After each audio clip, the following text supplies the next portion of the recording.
comenzar lo que es este capítulo que tengo ahora, recordando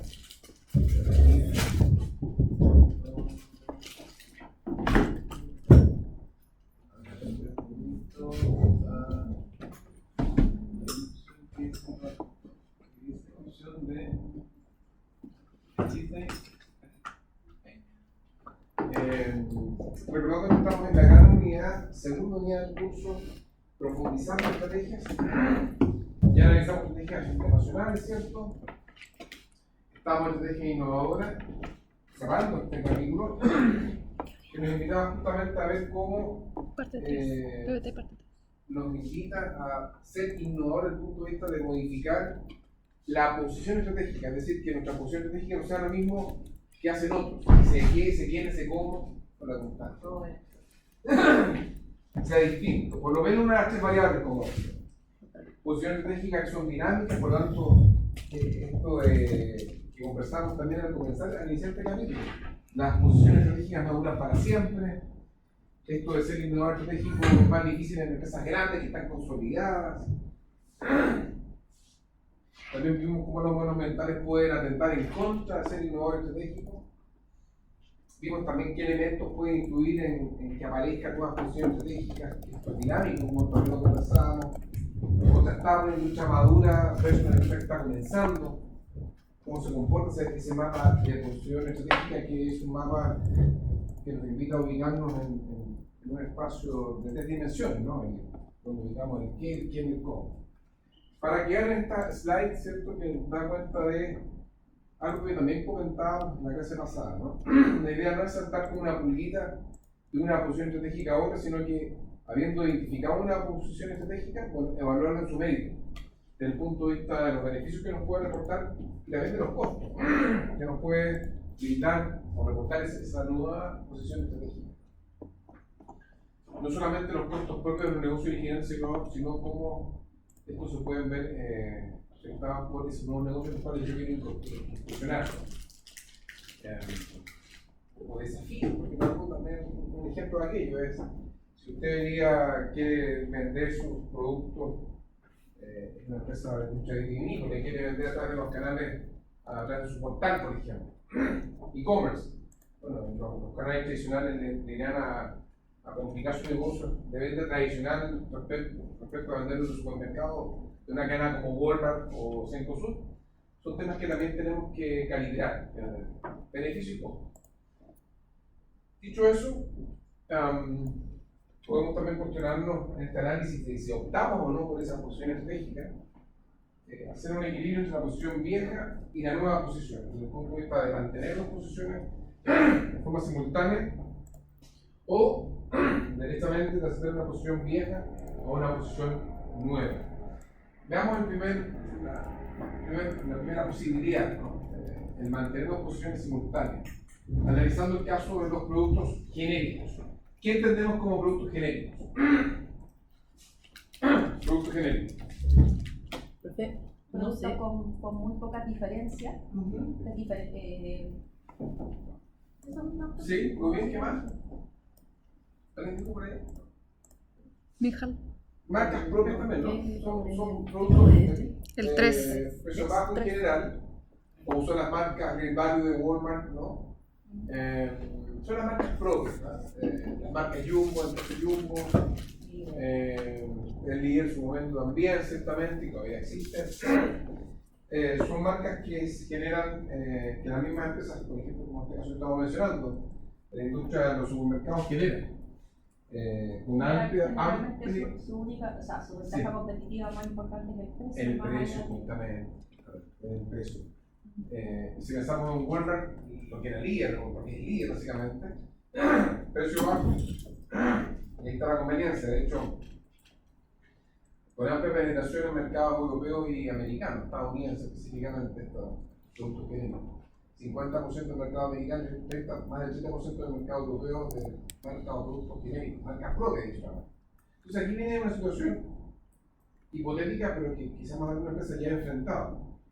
Supongan que somos Nestlé y viene Walmart y nos dice, ¿sabes qué?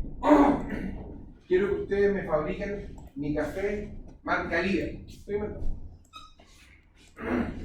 ustedes me lo faltan. Tema que por lo demás Walmart hace con diversas compañías. Y bien.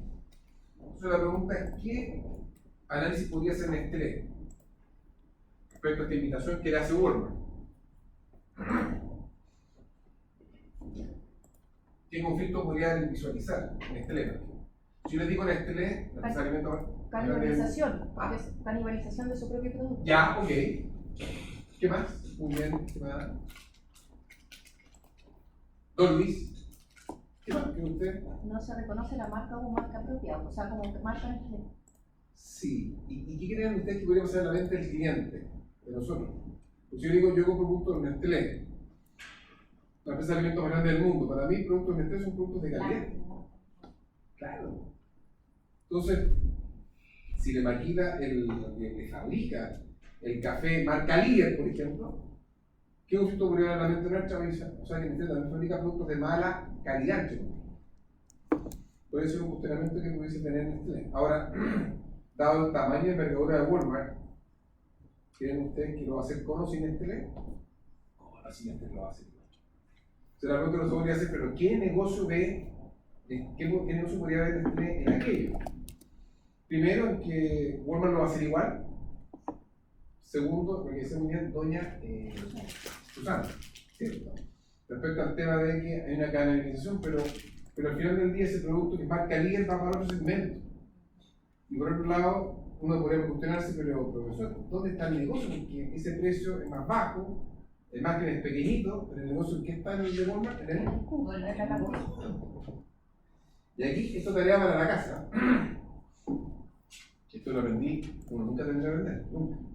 En un curso de posgrado, hace algunos años atrás, mi alumno me dice, él trabajaba en una empresa de pasta. De hecho, el segundo caso y último que vamos a hacer en el curso es un balance scorecard aplicado en área de mantenimiento de una empresa de pasta. Que es Carosi o lo que fue Carosi o lo que.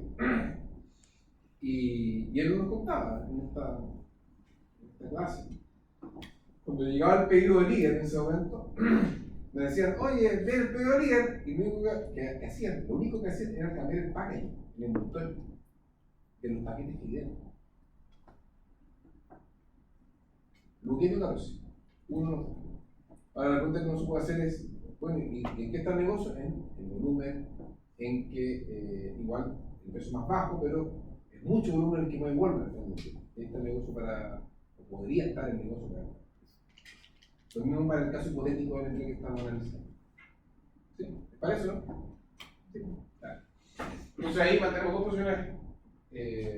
dos posiciones, ¿cierto? Más simultáneas.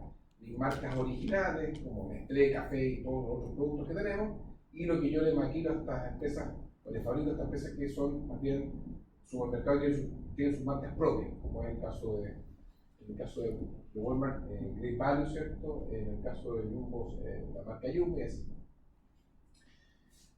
Y tenemos estas dos unidades separadas, que puede ser una posibilidad, o transitar de una posición vieja a una nueva. ¿Dónde ya estamos viendo aquello?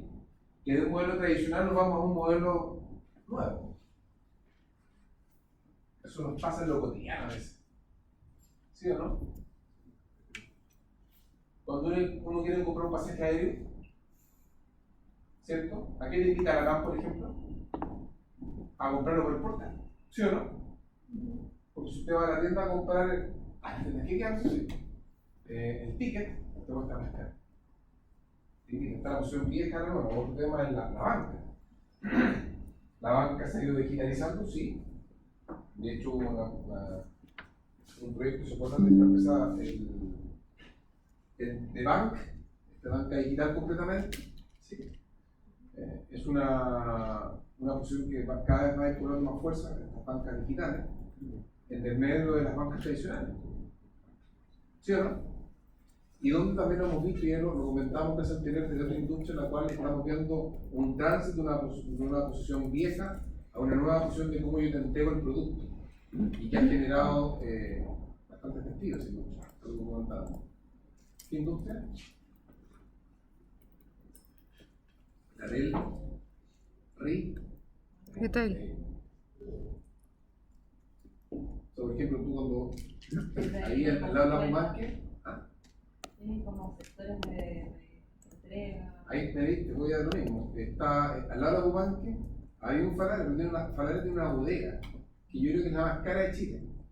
Y es una bodega. Es para piqueo, para ir a picar lo que quiere el cliente es despacharlo. Entonces, un tema que estamos viendo cómo va a ir presentando esa posición para estimado. Vamos presentando probablemente posición vieja, esa nueva, ¿no? En el tiempo. Y para crear estas innovadoras, algunos conceptos finales, maximizar la creación de ideas, cuestionamiento de los modelos mentales permanentemente, es la gran piedra de tope, como decíamos ya en la clase pasada a la hora de hacer innovador estratégico. Cuestionarnos todo, hay distintas técnicas que podríamos ocupar. El por qué de esta manera y no de otra, levantar los procedimientos actuales, fuentes externas, en fin, diversos caminos o técnicas que tenemos para hacer frente a los modelos mentales. La cultura del cuestionamiento, contribuir o proponer ideas, invitar a que los colaboradores propongan ideas. Y esas ideas que pueden surgir, esas posiciones estratégicas que podemos visualizar en el horizonte, evaluarlas y finalmente ver si las hacemos nuestra. Estrategias innovadoras. ¿Les parece o no? ¿Estamos bien? Y con ello cerramos este capítulo de estrategia innovadora. Para irnos para la casa, no lo que quería. No, estábamos felices ya. Ah, ¿en serio? ¿Están casaditos? Sí. ¿Están comprobados? No. Esta semana empezamos. Sí, partimos. Arrancamos. Éxito en todo. A ver, ¿está bien? Está bien. Sí, está bien. Y nos vamos ahora a otro capítulo. A ver si me dan.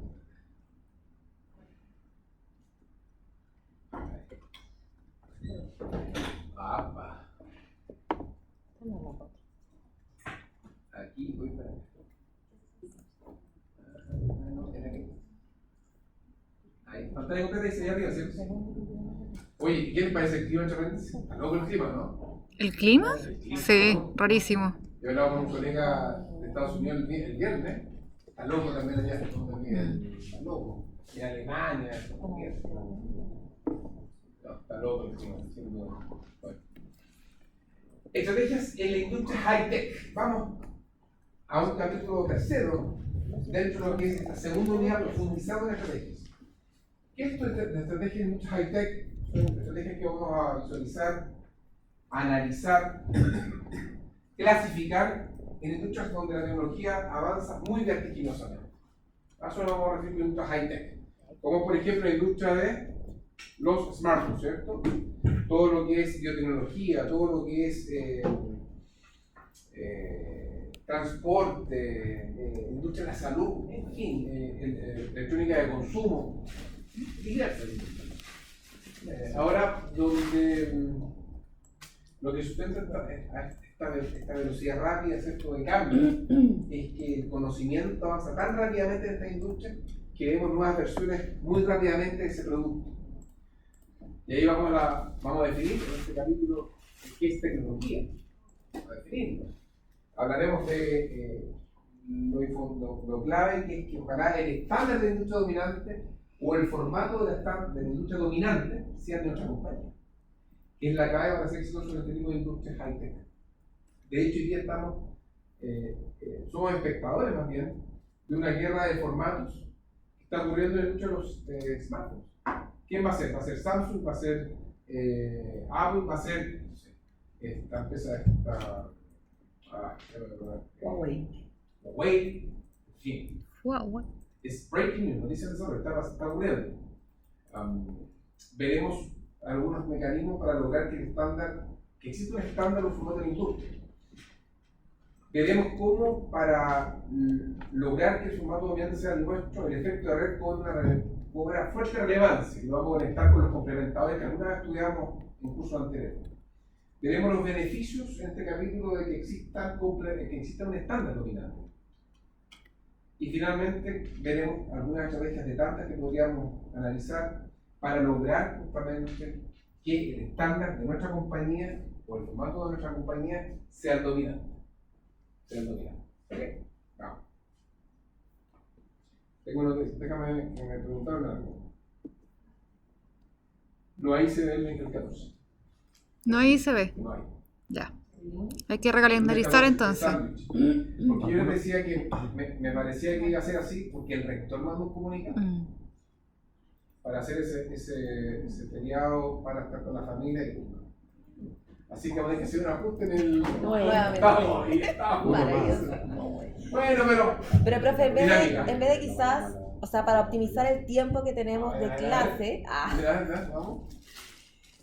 podríamos entregar el informe y quizás enviar una cápsula en vez de ocupar tiempo como en presentaciones que nos vamos a echar 5 minutos. 2 horas. Excelente, me gusta. Si están todos de acuerdo, lo vamos a hablar. Listo. Podemos pedir las clases para Se pensó y se hizo. Eso. Bueno, Claro. para mis 5 minutos. Muy bien. Sí, pues nos queremos atrasar. Sofía. Sofía. Bien, entonces mira, tecnología. Fíjate que cuando yo entré a la universidad, tengo una pregunta, Monique, me decía técnica, ¿qué era tecnología? Esto es la forma de entender lo que es tecnología. Grupo de conocimiento científico y se utiliza para producir un producto, un bien o brindar un servicio. Y este tipo de industria va a sonar relativamente el conocimiento que eso genera, ese nuevo conocimiento genera muy rápidamente nuevos productos. Creciente impacto de la actividad económica, claramente las industrias high-tech, como ya mencionábamos, algunas de ellas van cobrando relevancia en la economía de Venezuela. Yo les mencioné algunas, hablamos de transporte, hablamos de biotecnología, hablamos de salud, hablamos hoy día de la mano de la IA, inteligencia artificial, y en industrias que uno quizás visualiza todavía como poco tecnológicas, cada vez se van haciendo más tecnológicas. Por ejemplo, lo que es la industria agrícola.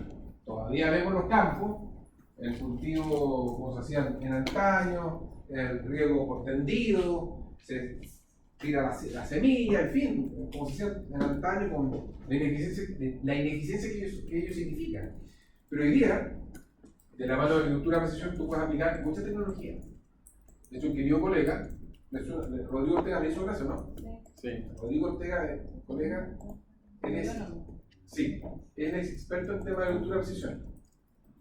Y él me contaba a nivel mundial, de hecho. Y él me decía, mira, tío, suponte que esta mesa, y se lo comparto igual como el programa, es un baño de 5.000 hectáreas. Entonces yo hago pasar un avión no tripulado o un satélite, y por colorimetría, identifico cómo es la composición del terreno y la cantidad de nutrientes que está en el terreno ubicado. Esto parece que es lo que hace la PDI para descubrir, por ejemplo, la expresión de agua marihuana.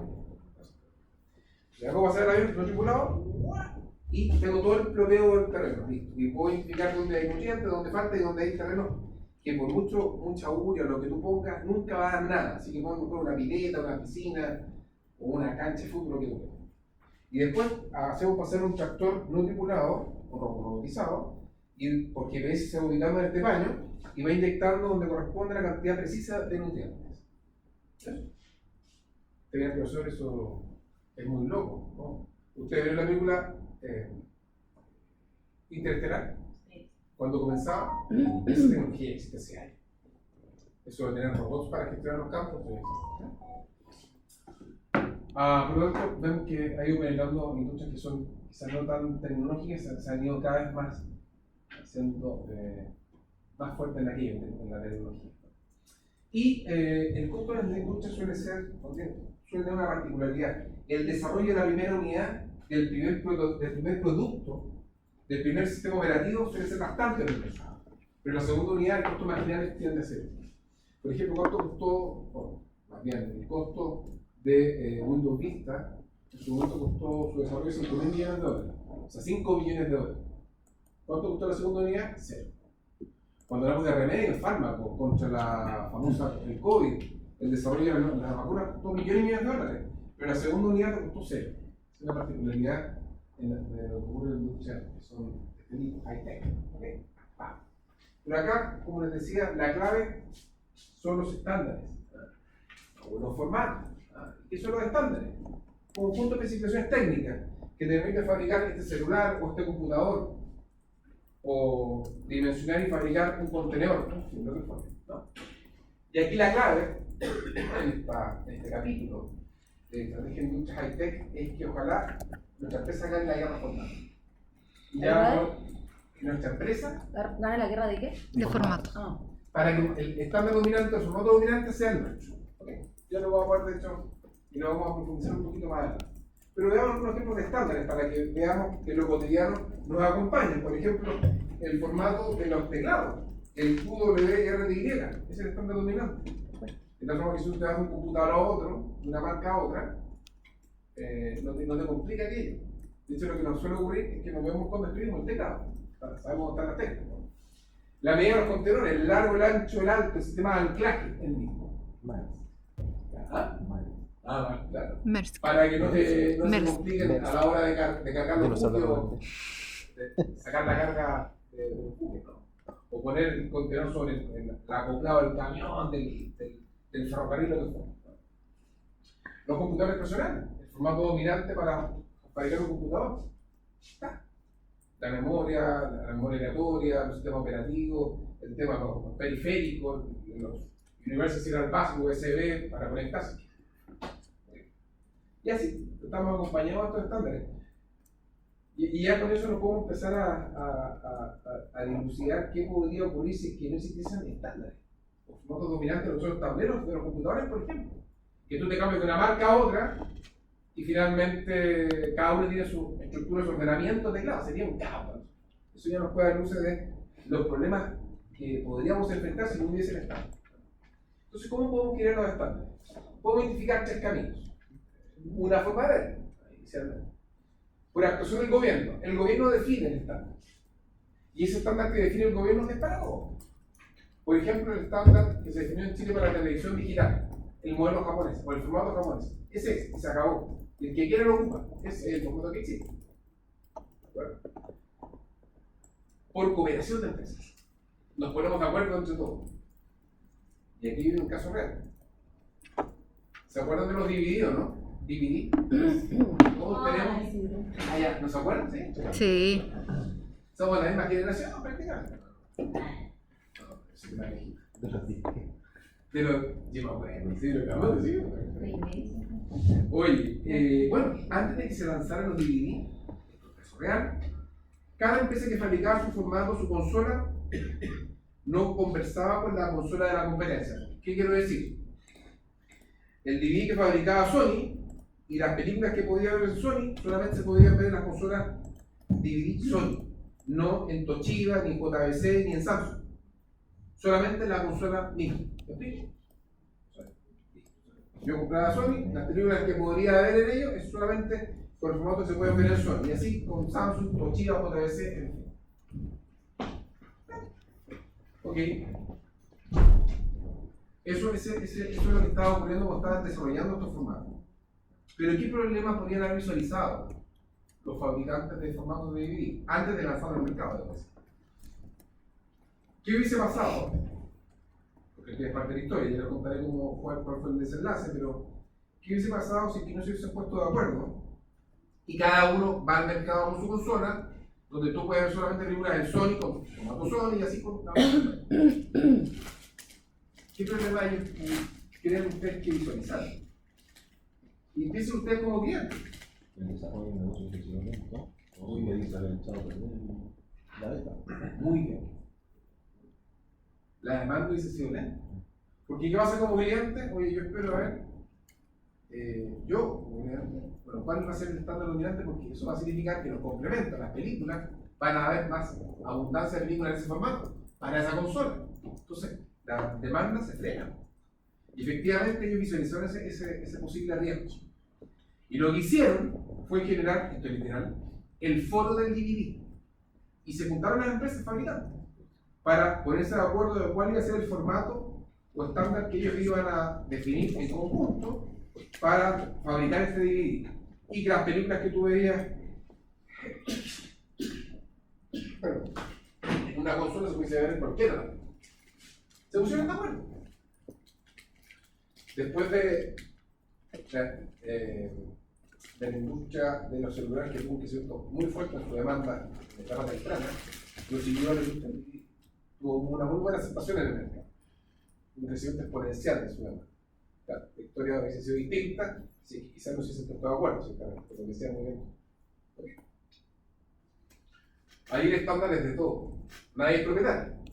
El foro del TV se puso de acuerdo y cada uno podía acceder a ese estándar formal. Usted mira, pero ¿dónde está la guerra formada? Entonces, ¿dónde está la posibilidad de que yo me apropie, pueda lograr la apropiabilidad de ese estándar y sea mi estándar por demanda del mercado. Acá el mercado es el que define. Es lo que estamos viendo hoy día en la industria de los smartphones, ¿cierto? Será Huawei, será Apple, será Samsung, noticia de desarrollo. Y para cuando este es el camino a la hora de definir el estándar, aquí es fundamental lo que da el efecto de una red. Efecto de una red. ¿Y qué es esto del efecto de una red? Como yo me apalanco con mis complementadores para hacer que existan más complementadores y el atractivo por mi producto sea mayor. Dame algunos ejemplos para después profundizar en esto del efecto de una red que se genera, que se logra con tus complementos.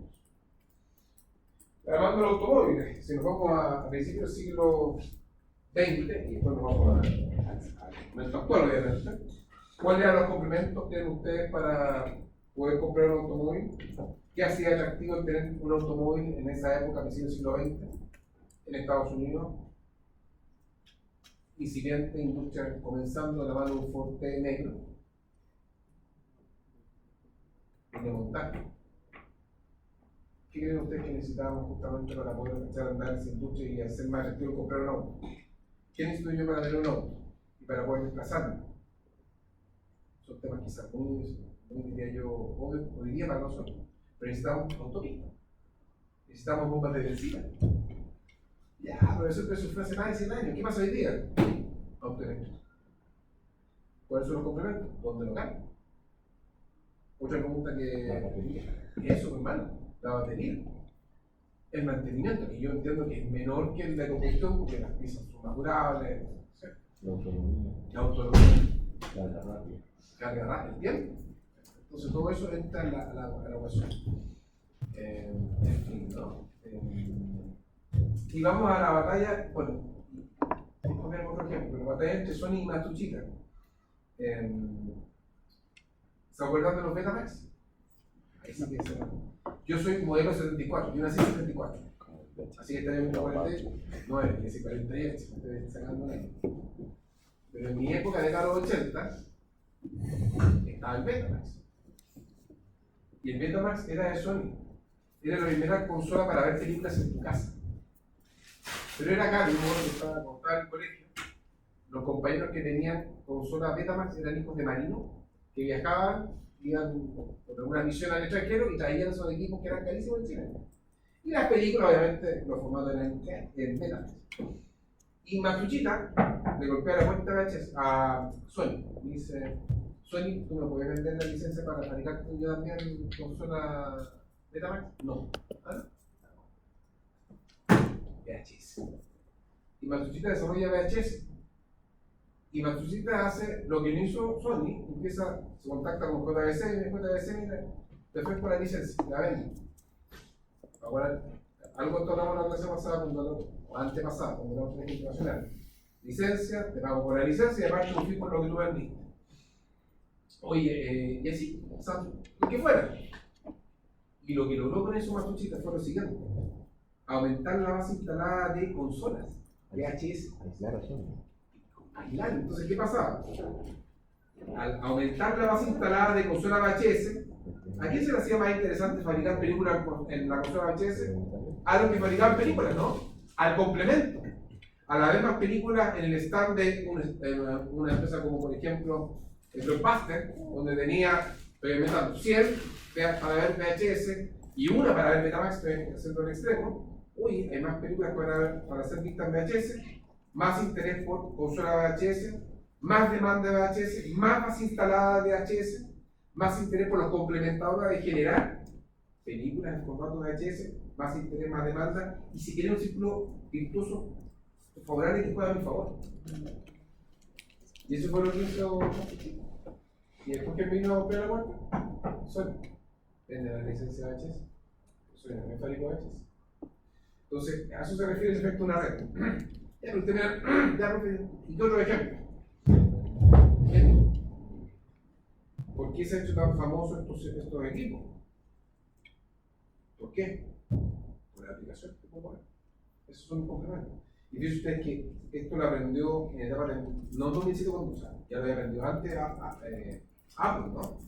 Cuando en 2007 lanzan el iPhone, pero antes de aquello, principio del siglo XXI, ¿se acuerdan que ellos desarrollaron más de algunos nosotros tuvimos, los iPhones, ¿se acuerdan, no? Y no estaban escuchando música. Entonces, lo que ellos lograron fue lo que muy poco habían logrado en la industria, eran sellos discográficos, que era poder a través de su plataforma vender las canciones. A $1 la canción, o menos de $1 la canción. Y la verdad que lo que imaginaba Apple por las canciones era marginal, literal, muy poco. Era el iPhone. Ese es el famoso, ya el concepto de la música, pero ellos ganaban por el equipo. Y si ustedes se acuerdan, había de distintos tipos, delicados, más flaquitos, más colorientos, con pantalla grande, todo lo que dice. De hecho, ya por un caso publicado en 2006, si no me acuerdo, en Harvard, dice el review que analizó este caso de Apple, de iPod. Apple logró 74% del mercado mundial de la música que se descargaba todo el rato. Después esa experiencia la llevó claramente a lo que fueron los iPhones y los iPads también, lo mismo. Okay. Ese es el efecto de una red. A la medida que queramos lograr que nuestro estándar sea dominante, el efecto de una red puede ser favorable o puede hacer mucho favor. ¿Se entiende, no? ¿Estamos claros, no? ¿Con toda confianza? Sí, estamos claros, ¿no? Está mejor calladito hoy día. Un día lunes. El calor. Claro. La semana pasada hablaba con un colega, no, la semana pasada, antepasada, un colega de Barcelona. 45 grados. Brutal. Encima está loquillo. ¿Cuál es el beneficio de los estándares? Algo ya podemos quizás intuir con el ejemplo que vimos, con los ejemplos que mencionamos al comienzo. Compatibilidad entre producto y su complemento.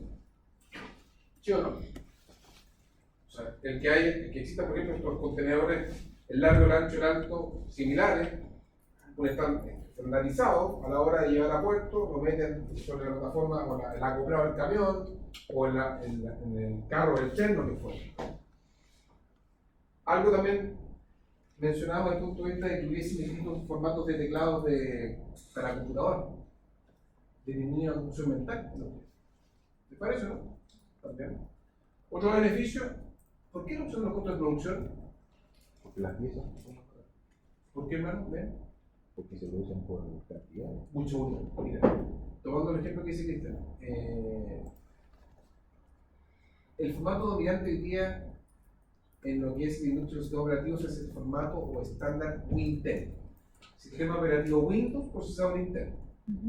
El 95% de los computadores del mundo opera con ese formato. Eso es más o menos. 95%. Formato sistema operativo Windows, procesador Intel. Y a la empresa Windows, Microsoft, la habían acusado en varias oportunidades por monopolio. Y Bill Gates, como estaba a cargo de la empresa, su argumento de defensa era: sí, pero yo he hecho bien a la humanidad. ¿Ese era su? ¿Cómo que? ¿Por qué? No, porque imagínense un mundo con 20 sistemas operativos. Los costos serían mayores. Para los que generan los periféricos, las impresoras, los software que corren en el sistema operativo, todo. En cambio, yo he generado un solo formato, un sistema operativo, en el cual todos definen su software, su sistema, sus periféricos. Y también riesgo, porque hay un sistema operativo, no hay 20, 30 o 40, no tengo que generar una solución para esos N sistemas operativos, sino que hay uno solo. Tengo también uno. Son algunos beneficios de otros que podríamos identificar. ¿Parece? ¿Y qué estrategia podríamos seguir para lograr, ahora sí, que nuestro estándar sea dominante? Con ese foco, que ganemos la guerra formato de esta manera. Aseguramiento de la oferta de complementadores. Es decir, si usted va a lanzar una nueva consola de juego, un PlayStation nuevo o lo que fuera, el 5, 6, lo que fuere, lo lanzamos en conjunto con varios juegos, varios componentes. 10, 15 juegos para que sea atractivo esa consola. Aplicaciones asesinas para el apalancamiento. Pues esa estrategia, profesor, es muy dura. ¿A qué se refiere? Hay que generar un producto tan atractivo de que saque del mercado a todos mis competidores o los primeros actores. Y un ejemplo de aquello es el siguiente, a ver si se acuerdan. ¿Se acuerdan qué fue el producto que desarrolló Apple que se llamaba Newton? Newton. Newton. No. Fue la primera agenda electrónica y la desarrolló Apple. Si uno digo agenda electrónica, ¿qué se le viene a la mente? Google. ¿Qué era de este tamaño? A Palm. La Palm. Punto. ¿La qué? Palm. Palm. Palm. Palm. A fines de los 90, siglo XXI, la Palm, ¿se acuerdan o no? No. Pero antes fue Newton. Y el problema de Newton, no el físico, sino que la solución que hizo Apple, era que tenía dos problemas. El primero es que tú escribías en la pantalla y no te reconocía ágilmente la leche. Ese es el primer problema. Te costaba reconocer. Y segundo, tenía pocas aplicaciones. Pocas aplicaciones. Pocos complementos. Eso lo ve Pan y lanza Pan. Oye, fue un exitazo. Sacó el mercado del Newton. Y fue el estándar dominante. Yo me acuerdo cuando estaba saliendo de la universidad y ya por el 99, partiendo el trabajo, allá por el 2000. Era una moda y había con pantalla de color, con esta cosa de blanco y negro, con pila, sin pila, con todo. Y aplicaciones por montones. Y tuvo su época de gloria. ¿Hasta qué? ¿Llegó qué? La BlackBerry después lo sepultó, pero los smartphones. Ahí lo voy. Yo ahí recién nací. Dale, sí. Los Viper también. Los Viper. Dios. Los médicos lo ocupaban ¿No mucho. te Los copias Viper. Sí. Yo nací con el iPhone. Ah, sí, muy joven. No, mentira, profesor, estoy puro mintiendo. Oye, cooperación No, con competidores. Mira, otro Pero el PlayStation 5. cooperación Nintendo con 3. competidores. Es que nos aliemos. Ejemplo. ¿Se acuerdan del CD audio, no? Que todavía muchos tenemos. Cada vez menos, la verdad. Yo lo tengo en el auto de la familia para los viajes largos, pero uno se conecta con la aplicación Spotify, qué sé yo. Pero el CD audio es fruto de una alianza entre dos actores. Había una competencia entre 4 actores inicialmente: Sony, Philips, Telefunken, con cada kilo, y JVC, para definir el CD audio. Estaban compitiendo y Sony y Philips se aliaron para generar el CD audio que hasta el día de hoy nos acompaña. Y se fue el formato dominante, fruto de la alianza entre Sony y Philips. Uno manejaba muy bien el tema del láser, otro reconoció todos los errores a la hora de hacer la lectura del disco. Eso es CD audio. Permiso para utilizar el formato. Licencia. De hecho, si me conecto con el caso anterior, Sony Philips, para que uno se pueda apalancar en más de una estrategia de la que estamos viendo, o otra más que podemos incorporar a esta lista, ¿no es cierto? Sony Philips, ya, ok, salieron para generar CD audio y para lucrar de su desarrollo, vendieron licencia. Ustedes, pueden decirlo, tú lo quieres fabricar, págame la licencia. Telefunken, tú lo mismo, págame la licencia. Me pagas por la licencia y por cada CD vendido. Y ganaron millones de dólares. Ok, el permiso para utilizar el formato. Perfecto. Y fijación de precios y comercialización agresiva. ¿A qué usan ustedes esa estrategia? Fijación de precios y comercialización agresiva.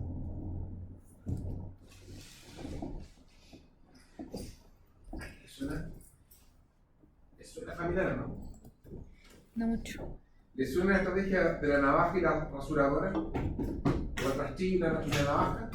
Esa es una estrategia que implementó Gillette. El rastrillo y la navaja. ¿Y en qué consiste? En que yo te vendo el paquete, el rastrillo con una navaja o dos, a un precio, hoy día tú lo puedes en la farmacia, 3.500. Se te gastó la navaja, compra el resto. Y los cuartos te cuestan 10 lucas, 12 lucas. ¿Te das cuenta? Entonces masifica la base instalada para después. ¿Por qué ellos ganan? Pues no. Pero por eso se recuerda a la China y la navaja, por Gillette, que fueron los primeros. Pero ¿quién también lo ocupa? En la industria de las impresoras. Punto. Tú vas a comprar una Canon 89.990, la Canon más simple con 2 cartuchos. Anda a cambiar los cartuchos después. Los 2, 45 lucas, por lo menos. HP también es cara. Y tengo un querido colega de este campo, que no voy a decir el nombre, que él, claramente en la práctica que yo no recomiendo, cero ecológica, él compra la impresora, se le acaba el carry y se compra otra impresora. Y se llena su bodega de impresoras vacías. O sea, con tintas sin filtro. Eso es claramente no recomendable. Entonces, al final del día, son estrategias que podríamos seguir para lograr que nuestro estándar sea dominante o formato. Toda vez de que la clave para lograr una ventaja competitiva en esta industria es que el formato sea el dominante en la máquina. Esa es la invitación. ¿Estamos o no? Sí. Estamos. Bueno. Oye, llegamos bien. Estupendo. Como bien. ¿Cómo que para la casa? No, oye, lo del 14 puede ser una opción, a mí me gustó. ¿Cerramos el tiro, profe? ¿Pero están todos de acuerdo? Sí. Sí. O sea que El lunes siguiente enviamos solo el trabajo. Eso era, ¿no? ¿Y la cápsula? 14. No, tranquilo. Tiene fin de semana largo, tranquilo. No tengo problema. Me lo mandan el 20. 21. 21. Ahí sí. 21 de agosto, yo me voy a ver un poquito más. Pero yo les pido, después le voy a decir el tiempo de la presentación. El informe ya está en la estructura del mismo. Voy a ver la cantidad del tamaño del curso y la presentación debería durar unos 7 minutos. Pero voy a hacerlo vía antes, ¿les parece? Y cada uno envía una cápsula. Puede estar un compañero del grupo o todo como quieran. Y requiero yo para aprovechar El 21 tenemos certamen. No lo digo por cambiar la fecha, lo digo para ver si alcanzamos a tener las clases que necesita antes del certamen. Vamos a concentrarnos aquí. Ya. Vamos bien ahora. Muy bien, quería. ¿Cuál es su nombre? Camila. Camila. Muy bien. Seguimos avanzando profundizando en la estrategia.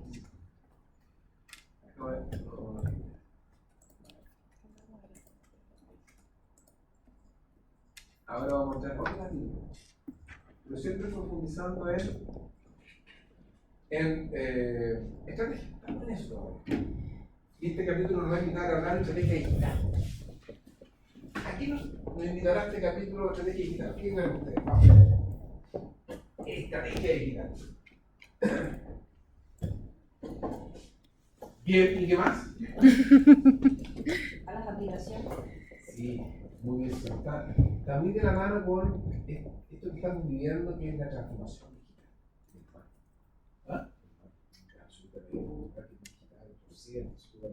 Las redes, bueno, ya vamos echando en ello, ¿no? Hay procesos que tú puedes automatizar, echar a correr, por ejemplo, robot araña dentro de la red para que te vaya aplicando los precios de la competencia. O sistemas que ya nosotros lo experimentamos. Cada uno de nosotros cuando nos comunicamos con estos ejecutivos virtuales es una máquina que te está atendiendo. O seguramente les ha ocurrido, si tiene como ellos la tecnología, que le llamen máquina, ¿no? Pero no sé si le ha pasado recientemente. Cuesta identificar si es persona o máquina. Allí es interesante porque las máquinas corren automática, si no sienten si hay ruido al otro lado, y si no hay ruido pasan al siguiente y no te ingresan a llamar, sobre todo cuando hay call center al otro lado, Sí. en el fondo se ahorran el tener que pasarte a alguien porque reconocen anticipadamente si es que hay alguien al otro lado y así pueden recorrer mucho más base de datos que si tuvieran que llamar a todo el mundo. Fíjate que en ese sentido, muy bien informada Camila, hay hace un par de años, un año atrás, sentíamos de llamar y era una voz metálica. Y por lo menos mi reacción era cortar inmediatamente. Cuando hablaba con mi alumno, consultar, lo mismo, misma reacción. Pero hoy día, cuesta identificar si es persona o no. En fin, este capítulo nos va a invitar a analizar lo que es transformación digital, un proceso que estamos viviendo en Chile y en el mundo, que claramente se exacerbó, se aceleró con la pandemia, eso sin duda aceleró ese proceso. Veremos un contexto nacional y también algunos datos importantes que dan cuenta de cómo esta transformación digital de la mano, por ejemplo, de la inteligencia artificial, que es dentro de la tecnología digital, yo diría que es top de línea de tecnología digital, está ayudando a las empresas a ser más competitivas, a hacer más efectiva la atención en la captura de nuevos clientes, en la atención de los clientes. Hablaremos de estrategia como el gran articulador de diversas dimensiones que nos permiten transformarnos digitalmente, de las personas, ciertamente, de qué procesos vamos a interferir, qué tecnología vamos a ocupar. Tenía el profesor, pero esto de estrategia digital, esto yo lo veo tan lejano, profesor, para mí. No. Aquí, estimada y estimado, la invitación es, ¿qué es una invitación obligada? No hay opción. Esto se apalanca dentro de un proceso que estamos viviendo que se llama revolución digital. De mucho 4.0, un proceso que se empieza a forjar allá por el 2012 en Alemania, que es esta cuarta revolución industrial que estamos viviendo. Y también, como les decía, se exacerbó por la pandemia. Entonces, al final del camino, la estrategia que vamos a proponer digital nos va a ayudar a articular qué proceso, cómo preparamos a las personas, con qué tecnología vamos a incurrir para poder digitalizar nuestro proceso. Esa es la invitación. Estamos un poquito obligados a seguir, también me voy a entrar. Entonces comencemos con algunos ejemplos. Mira, ¿quiénes ya han incursionado en esto de estrategia digital? Algunas desde sus más ciertos orígenes, que fueron un poco evolucionando en el tiempo, ¿no? Airbnb. Yo creo que si hacemos una encuesta, gran parte de nosotros hemos ocupado Airbnb, ¿no? Sí, yo creo que no. Y quizás más de alguna propiedad o más de alguna propiedad y la arrenda por Airbnb. No, Súper bien. falta para eso. De hecho, pero muy cercano. Yo tengo un querido amigo No lo que sé, funciona bien, ¿eh? no lo sé. Arrendó Por una Airbnb, casa ¿no? que tiene en el Maitencillo y suponte que era para 6 personas, sin dato, y le llegaron 6. Llegaron 25 jóvenes. Y estaba en un condominio, así que hicieron Santa Caluca, fiesta, todas las tardes. La pura cagada. Fiesta. Al segundo día, les cancelaron el Airbnb. Y Airbnb le pagó a mi amigo todos los días que iba a estar. Y a ellos nos gustaban, después te sancionan como clientes. Bien complicado si quieres seguir en el mundo de Airbnb. Pero lo interesante de Airbnb es que nace un grupo de jóvenes que les gustaba viajar, pero que era costoso alojarse. Y ellos que hacían para viajar por Europa, alojarse en las casas de amigos, que a veces era gratis o ellos se la arrendaban. Sus departamentos que están desocupados. Y así se quiere llevar Airbnb. Un negocio que es atómico y donde no tiene propiedad de nada, nunca demanda de oferta. Ese es el negocio. Claramente, con el tema de la pandemia se ve afectado, sin duda. Todo lo que es App Store, de Apple, con las aplicaciones que se ofrecen, nace digitalmente hablando. Ya lo decíamos en el capítulo anterior con mucha high-tech. ¿Por qué vale tanto, o por qué es atractivo este celular u otro de otra marca? Por la aplicación. Uber, la misma lógica del modelo de Airbnb. No tiene los autos, pero sí conecta al que quiere viajar con el que tiene tiempo para hacer ese servicio. ¿Y qué es lo que ofrece? ¿Cuál es el éxito de Uber? ¿En qué está radicado el éxito de Uber? ¿Qué tú sabes previamente antes de tomar el auto? El precio. El precio, la tarifa. ¿Cuánto te da Uber? Y hoy día están los Uber Green, en Latinoamérica, pionero Chile, que es el uso de autos eléctricos. Tú puedes optar por un auto eléctrico, a veces más a veces. Netflix. Ustedes leyeron ese caso. Netflix no partió tan digital, o sea, péguenme la película grabando en el DVD, pero hoy día es completamente. Con algoritmos que te permiten saber, dado lo que tú eliges, qué te recomienda para que sigas viendo. Amazon, la ciudad digital, con los libros. ¿Por qué se llamó Amazon? ¿Se acuerdan, no? ¿Por este caso, no? ¿Por qué le pusieron Amazon a esta empresa? En terminar la historia. Se lo hago cortita. Allá por la década de los 90, un ingeniero eléctrico que trabajaba allá en Estados Unidos se dio cuenta de que la industria estaba creciendo exponencialmente. Y él analizó qué puedo vender por Amazon, qué puedo vender por la red. Analizó 10 industrias potenciales, partiendo por los libros. ¿Y por qué le puso Amazon? Porque igual como la Amazon arriba más grande del mundo, yo creo que es la empresa más grande del mundo que venda libros por internet. Y día no solamente vende libros, ¿qué vende? Todo lo que tú quieres. Pinturas, cuadros, que si te ofrezca, ahí está. Como un clic. Pero cerraron muy tarde.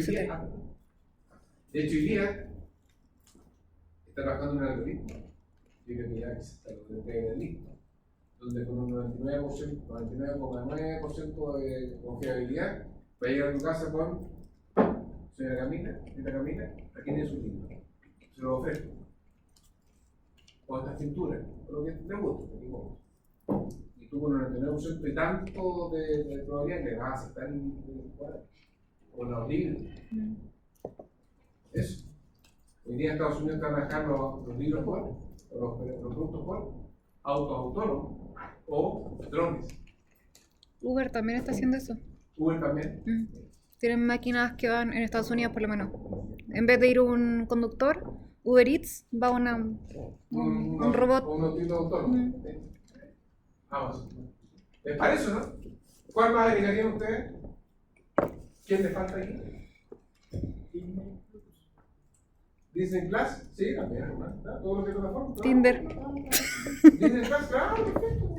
Tinder, sí. Tinder, pues juntar demanda con oferta. Obvio, sí. Sí, punto oferta con demanda. Una necesidad con otra Sí. necesidad.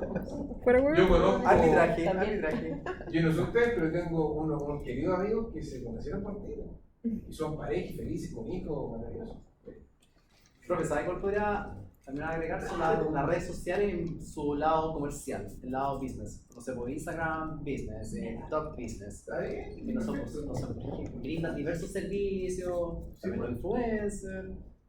Y todo lo que es Google Ads, con todas las campañas publicitarias que tengo que hacer por Google también, pues, de todas maneras. Muy bien, estimado. Muy buen punto. ¿Y acá tiene una empresa nuestra? Faltó uno grande que YouTube. YouTube también. De Google. No, maravilloso. Muy bien, estimado Luis. Son algunos. Mira, y acá en Chile, con hecho, ¿les parece, no? ¿Qué va a hacer? ¿Qué va a hacer? OnlyFans. Con hecho, ¿qué dolor solucionó con hecho? ¿Se acuerdan o no? Que nosotros teníamos. Que tenemos el tiempo. El No quiero tiempo. perder el tiempo en el supermercado, o sea, con tu hijo, que te pataleen por los dulces que quieres, ¿no? A un clic y llega a la casa. Pero verdad, uno siempre sale con más cosas de lo que con esto sale con lo que Sales con lo justo. Cuando uno va al supermercado, debe pasar algo, tú vas por algo, ay mira esto también, pues y esto también, empiezas a comprar más de lo que tú tenías que hacer. Acá no. No, y era increíble la cantidad de tiempo que te echaba yendo al súper todos los domingos. Sí, ¿Te gusta? Ahí tenemos un ejemplo nuestro, olvídalo. nacional, propio. Y ahora de capital, ¿quién lo compró? ¿Con millones de dólares? ¿Walmart? No, se me equivoco, fue Uber, si no me equivoco, claro, con millones de dólares. Uber. Ah, verdad que ahora Uber, y de hecho como tú las dos. bajas la aplicación Pecho y te conectas con Sí. Uber. Sí, verdad. Buena solución. Oye, estimado, para no cortar la inspiración, ¿qué viene aquí? Vienen algunos contextos, datos duros. Vamos al break, ¿te parece o no? Súper. 15 minutitos y volvemos.